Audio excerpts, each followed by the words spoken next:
Doctor M N Karassery എത്രത്തോളം അതിനോട് യോജിക്കുന്നുണ്ട്? ഇപ്പോൾ പല രോഗികളും അവരുടെ അനുഭവങ്ങളാണ് വിവരിച്ചത്. അത് പലപ്പോഴും ആശുപത്രിക്ക് ഫണ്ടില്ല, ഈ പറയുന്ന ഉപകരണങ്ങൾ അവിടെ കിട്ടാനില്ല, ഫണ്ടില്ലാത്തതുകൊണ്ട് ഉപകരണങ്ങൾ വാങ്ങുന്നില്ല. അപ്പോൾ ഈ പറയുന്ന ആത്യന്തികമായ അടിസ്ഥാനപരമായി വേണ്ട സാധനങ്ങൾ അവിടെ ഇല്ല, അതിനുള്ള ഫണ്ട് അവിടേക്ക് എത്തുന്നില്ല എന്നുള്ള വിഷയം അവിടെ നിൽക്കുന്നു. സ്റ്റാഫില്ലാത്ത പ്രശ്നം അവിടെ നിൽക്കുന്നു. ഇതൊക്കെ പലപ്പോഴായി ഡോക്ടർമാരെ സംഘടനാ പ്രതിനിധികൾ തന്നെ പറഞ്ഞിട്ടുണ്ട്. ഈ ഡോക്ടർമാർ, വിദഗ്ധരായ ഡോക്ടർമാർ എന്നപ്പോൾ നമ്മൾ പുകഴ്ത്തുന്ന ഡോക്ടർമാർ തന്നെ ഓവർ ടൈം പണിയെടുക്കുന്നുണ്ട്. അതുകൊണ്ടാണ് അവിടെയുള്ള പാവപ്പെട്ട രോഗികൾക്ക് കുറച്ചെങ്കിലും അവർക്ക് ഗുണം ചെയ്യുന്ന രൂപത്തിലേക്ക് കാര്യങ്ങൾ കൊണ്ടുപോകാൻ സാധിക്കുന്നത്.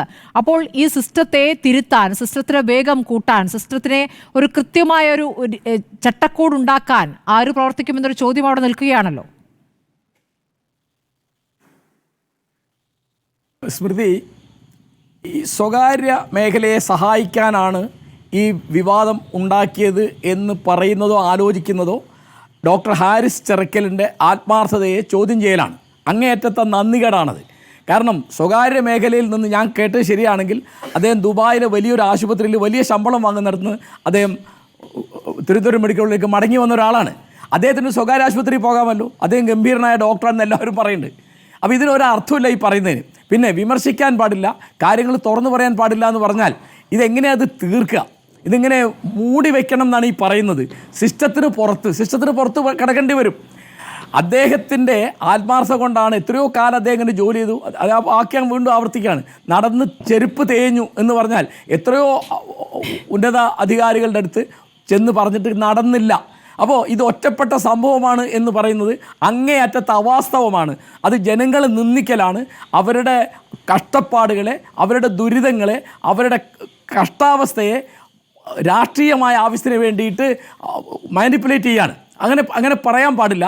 കാരണം ഗവൺമെൻറ് ചെയ്യേണ്ടത് എന്താണ്? കഴിഞ്ഞ വേഗം അത് പരിഹരിക്കുക, എന്നിട്ട് അദ്ദേഹത്തിന് ഒരു ഗുഡ് സർവീസ് എൻട്രി കൊടുക്കുകയാണ് വേണ്ടത്. അല്ലാതെ അദ്ദേഹത്തെ വിമർശിക്കുക. അപ്പോൾ ഇതിപ്പോൾ രാഷ്ട്രീയമാക്കിയാൽ വളരെ എളുപ്പമാണ്. കാരണം ഇത് LDFിനോടുള്ള വിരോധം കൊണ്ട് പറയാമെന്ന് പറഞ്ഞാൽ സംഗതി തീർന്നു. അല്ലെങ്കിൽ ഇനിയിപ്പോൾ വല്ല ജാതിയും മതവും പറയാം, അല്ലെ വല്ല പ്രാദേശികത പറയാം, അല്ലെ വല്ലവരോട് കൈക്കൂലി വാങ്ങിയിട്ടാന്ന് പറഞ്ഞാൽ നമ്മുടെ നാട്ടിൽ അങ്ങനെയാണ് കാര്യങ്ങൾ. ഇതിപ്പോൾ തിരുവനന്തപുരം മെഡിക്കൽ കോളേജിന്റെ മാത്രം അവസ്ഥയല്ലല്ലോ. വിവിധ മെഡിക്കൽ കോളേജുകൾ പരിശോധിച്ചാൽ നമുക്ക് സമാനമായ പരാതികൾ അല്ലെങ്കിൽ അതിലും കൂടിയ തരത്തിലുള്ള പരാതികൾ കാണാം. ഇപ്പോൾ കോഴിക്കോട് മെഡിക്കൽ കോളേജിൽ മരുന്ന് കിട്ടാനില്ല എന്നുള്ളത് കുറച്ച് കാലമായി പറഞ്ഞു കേൾക്കുന്ന ഒരു പരാതിയാണ്. മരുന്ന് കിട്ടാത്തതാണ്, കമ്പനികൾക്ക് പണം കൊടുക്കുന്നില്ല, അപ്പോൾ മരുന്ന് വിതരണം ചെയ്യുന്നില്ല, നിർത്തിവെക്കുന്നു. ഈ തരത്തിൽ രോഗികൾക്ക് പുറത്തുനിന്ന് മരുന്ന് എഴുതി കൊടുക്കാൻ വേണ്ടി ഒരു മെഡിക്കൽ കോളേജ് വേണ്ടല്ലോ എന്നൊരു ചോദ്യവും ഉയരുമല്ലോ. അല്ല സ്മൃതി, ഞാൻ ചോദിക്കുന്നത്, ഹർഷിന എന്നൊരു വീട്ടമ്മയുടെ ഓപ്പറേഷൻ നടത്തിയിട്ട് കത്രി അവരുടെ വയറ്റിനകത്ത് വെച്ച് തുന്നിപ്പോയി. 9ാമത്തെ മാസം അത് പുറത്തു വന്നു. പിന്നെ കത്രിയാണ് വേദന ഉണ്ടാക്കുന്നത്. ആ സ്ത്രീക്ക് ഇപ്പോഴും നീതി കിട്ടിയിട്ടില്ലല്ലോ. കോഴിക്കോട് മെഡിക്കൽ കോളേജിൽ ICUവിൽ ബലാത്സംഗം ചെയ്യപ്പെട്ട ഒരു വീട്ടമ്മയ്ക്ക് ഇപ്പോഴും നീതി കിട്ടിയിട്ടില്ല. ഇതൊക്കെ ഒറ്റപ്പെട്ട സംഭവം കളയാൻ പറ്റുമോ? അപ്പോൾ നമ്മൾ നീതിക്ക് വേണ്ടി, ന്യായത്തിന് വേണ്ടി സംസാരിക്കും. അത് ആളുകളുടെ എണ്ണം കൂടുന്നു എന്നുള്ളത് ഒരു മറുപടിയാണെന്ന് എനിക്ക് തോന്നുന്നില്ല. അതിന് പരിഹാരം ഉണ്ടാക്കേണ്ടത് ഇപ്പോൾ കേരള ഗവൺമെൻറ് 2 കോടി രൂപ ലോക സമാധാനത്തിന് മാറ്റിവെച്ചിട്ടുണ്ട്. PSC മെമ്പർമാരുടെ ശമ്പളം വർദ്ധിപ്പിക്കുന്നുണ്ട്, അങ്ങനെ സ്റ്റാഫിൻ്റെ പെൻഷൻ വർദ്ധിപ്പിക്കുന്നുണ്ട്, അനവധി കാര്യങ്ങൾ വർദ്ധിപ്പിക്കുന്നുണ്ട്.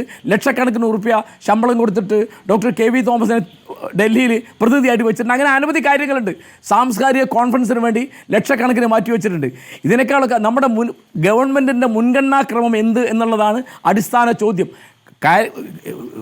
കേരളത്തിലെ മെഡിക്കൽ കോളേജുകളിൽ മരുന്നും ഉപകരണവും കൊടുത്തിട്ട് മതിയല്ലോ നമുക്ക് ലോക സമാധാനത്തിന് 2 കോടി രൂപ കൊടുക്കുക.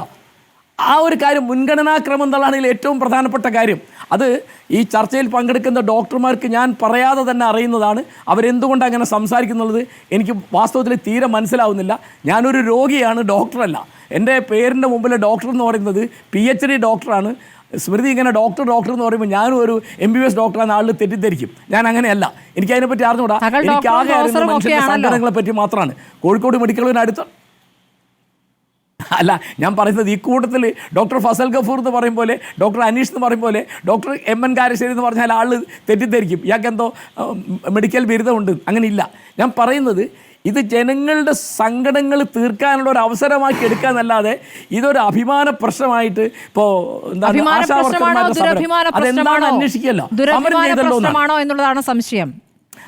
അതെ, ഞാൻ പറഞ്ഞ ഗതികെട്ട ഒരു ഡോക്ടർ, അങ്ങേയറ്റം പ്രതിബദ്ധതയുള്ള ആത്മാർത്ഥതയുള്ള സത്യസന്ധനായ ഒരു ഡോക്ടർ ഫേസ്ബുക്കിൽ ഒരു കുറിപ്പിട്ടു എന്നുള്ളത് ഗവൺമെൻറ്റിനെ അപകീർത്തിപ്പെടുത്താനാണ്, സ്വകാര്യ മേഖലയെ തൃപ്തിപ്പെടുത്താനാണ് എന്നൊക്കെ പറയുന്നത് എന്തൊരു വൃത്തികേടാണ്, എന്തൊരു സംസ്കാര ശൂന്യതയാണ്, എന്തൊരു ജനാധിപത്യ വിരുദ്ധമായ നിലപാടാണെന്ന് എനിക്ക് വാസ്തവത്തിൽ മനസ്സിലാവുന്നില്ല. ശരി.